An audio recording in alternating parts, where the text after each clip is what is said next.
Hello friends, welcome to Parvathi kitchen. Today நம்ம கருவாடு தொக்கு எப்படி செய்யுதுன்னு பார்க்கலாமா? ஃபஸ்ட்டு ஒரு வாணலில் தேவையான அளவு எண்ணெய் ஊற்றிக்கலாம்.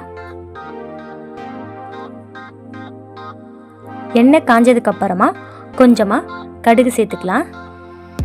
கடுகு பொரிஞ்ச உடனே உரிச்சி தட்டி வச்சிருக்க பூண்டை சேர்த்துக்கலாம். கொஞ்சமாக கறிவேப்பிலை போட்டுக்கலாம். நான் பொடியாக கட் பண்ணி வச்சுருக்க 3 வெங்காயம் சேர்த்துக்கிறேன். வெங்காயத்தை நல்லா வதக்கிக்கோங்க. வெங்காயம் பொன்னிறமாக வதங்கினதுக்கு அப்புறமா நான் 2 பெரிய சைஸ் தக்காளி கட் பண்ணி வச்சுருக்கேன், அதையும் சேர்த்துக்கலாம். சேர்த்து நல்லா வதக்கிக்கோங்க. நான் கருவாடு நெத்திலி கருவாடு எடுத்திருக்கேன். ஆல்ரெடி சுடு தண்ணியில் போட்டு வாஷ் பண்ணி எடுத்து ரெடியாக வச்சுருக்கேன், நீங்களும் வச்சுக்கோங்க. தேவையான அளவு பூ போட்டுக்கலாம்.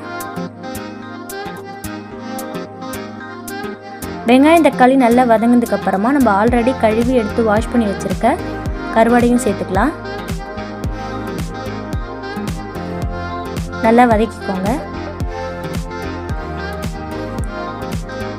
இப்போ நான் அதில் 1 ஸ்பூன் அளவு மிளகாத்தூள் சேர்த்துருக்கேன், அது வீடியோவில் வரல. இப்போது 1 கிளாஸ் தண்ணி விட்டு நல்லா கொதிக்க வச்சுக்கோங்க.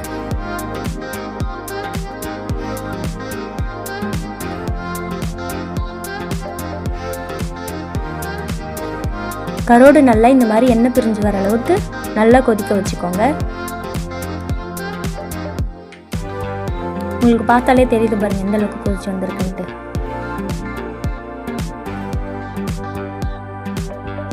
இப்போ நல்லா கொதிச்சு தண்ணிலாம் சுண்டி தொக்கு ரெடி ஆகிடுச்சு. மேலே கொஞ்சமாக கொத்தமல்லி தழை தூவிக்கலாம். இப்போ சூப்பரான நெத்திலி கருவாடு தொக்கு ரெடி. வீட்டில் ட்ரை பண்ணி பாருங்கள். மோர் வீடியோஸ் பார்க்க லைக் பண்ணுங்கள், ஷேர் பண்ணுங்கள், நம்ம சேனலை சப்ஸ்கிரைப் பண்ணுங்கள். தேங்க்யூ.